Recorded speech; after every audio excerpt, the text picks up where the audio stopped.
Hello and welcome back to the Cinch YouTube channel, where today we're reviewing the Renault Clio Hybrid. Now yes, some of you may have noticed that this isn't the facelifted car which is coming out later in the year, but it does use the same hybrid powertrain. In fact, you'll only be able to buy a hybrid Clio from Renault later this year, unless you decide to buy from Cinch, where we do of course have petrol and diesel models in plenty of supply. In fact, there's one over here right now. But today our attention is on the Clio Hybrid because we want to find out if this electrified hatch is worth your money. Now, when this thing was new, it would have cost about £22,000, although of course, if you're going for used petrol and diesel cars, you'll see plenty of those are well under 15 grand now. But of course, what matters is how this hybrid thing runs its power, because it's going to represent all Clios later this year. Now, under the bonnet is a petrol 1.6 litre engine, and it works with a couple of electric motors, which are powered by a small battery. So this is a proper hybrid car, but you don't have to plug it in. And it will give you about 145 horsepower. Just know it's nippy, and there's enough muscle there to really haul you out of roundabouts and onto the motorway. But what matters most in this car is its fuel efficiency, and Renault claims it will get you 64 miles per gallon if you run efficiently and drive in a mixed environment, a bit of motorway, a bit of town. Basically, you're going to get diesel-like fuel economy. So that means, and I've done the maths, if you were to drive the 200 miles between London and Leeds, it would cost you less than £15 in petrol, which in today's world is really very cheap indeed. Although that doesn't necessarily mean this car feels cheap overall. In fact, it's quite the opposite, and the evidence for that is inside. Now, the interior of this thing is really, really nice, and I mean that as a fan of the Ford Fiesta, one of this car's biggest rivals. I love that car's interior, but actually, having spent some time in this Clio today, it feels very premium and a little bit French, which I like. Firstly, everything is placed as you want it. There are so many buttons and so many controls, either on the steering wheel or immediately behind them, so you don't have to take your hands off the wheel when you're driving. You've got a full digital instrument cluster ahead of you here. It's nice, crisp and clear, and the menus and the information is really, really useful. In the middle, you've got this portrait infotainment screen, which is really good. It's responsive, it looks nice, it's shiny, but actually it's not reflective. I didn't have any issues with glare or sunshine, so it's a really, really functional device. But at the same time, it's got all your key things that you need. It's got Apple CarPlay and Android Auto compatibility, and it just works nicely.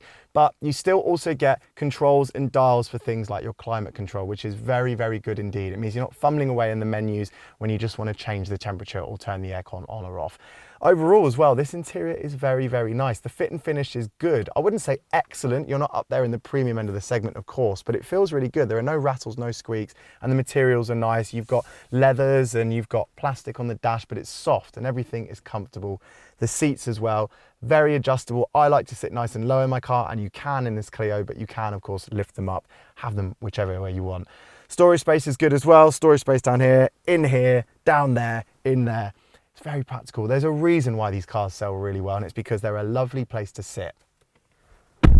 Now, it's a slightly less successful story in the back of the Clio because, let's be frank, it's pretty small in here. For someone of my height, just under 6 foot, well, I'm grazing my head on the ceiling here and I'm brushing my knees on the seat ahead of me if the person ahead is of the same height. It's not uncomfortable, and the seats themselves are actually really nice to sit on, but I just don't have much in the way of space. And of course, that means if you do find yourself carrying 3 passengers in the back, well, it's going to get really cramped indeed. So it's best to think of this car as a 4-seater with the 5th seat there, just for when you've got to carry someone for a shorter journey. Overall though, the interior does remain quite nice in the back, but I would say that if you're looking for space in the back of the car, well, maybe the Clio isn't your best bet. Let's have a look at the boot though, because in this hybrid model, it's different to how it is in petrol and diesel models.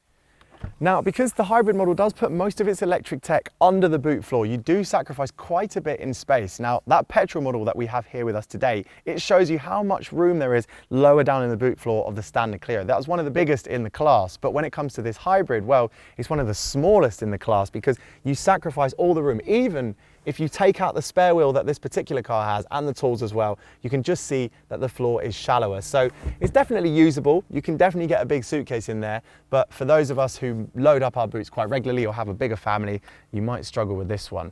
That being said, most of the car's rivals aren't proper hybrids. You've got cars like the Fiesta, which is a mild hybrid. So this thing has more electric tech, and of course that gives it that impressive fuel economy figure, but it should also translate pretty nicely on the road. So let's find out.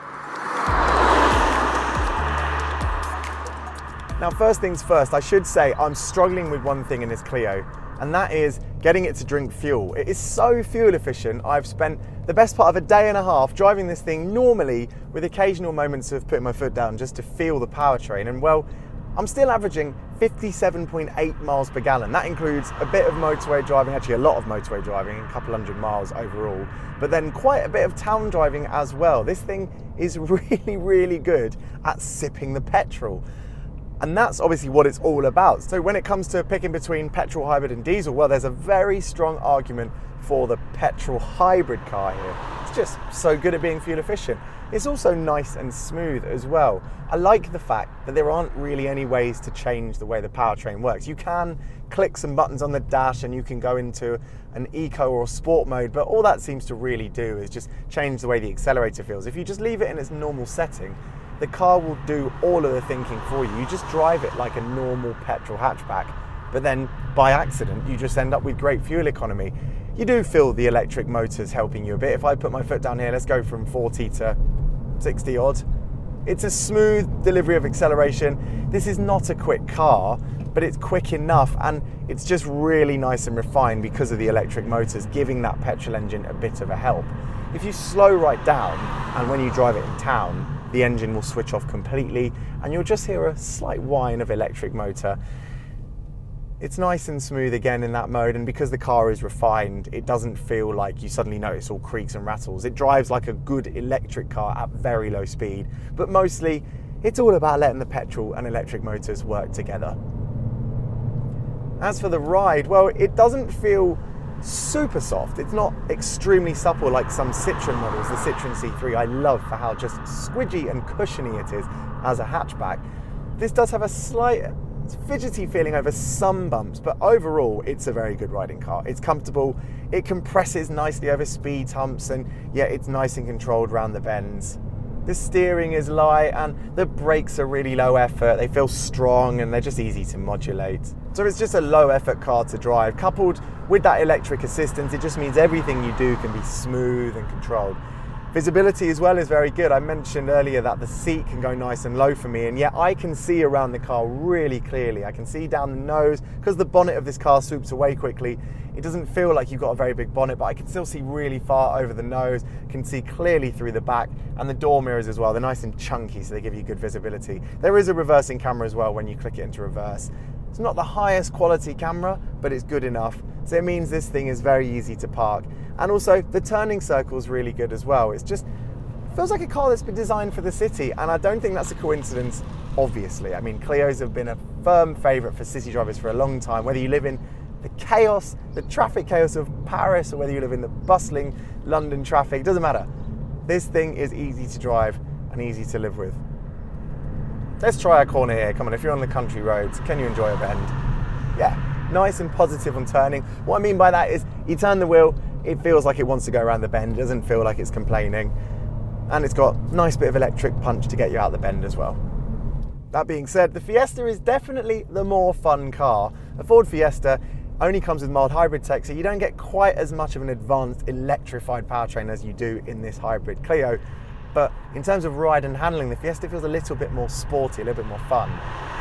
And this is of course an RS line model, so it's dressed to look a bit sportier, and I love RS Clios, RS being Renault Sport, or certainly it was back in the day.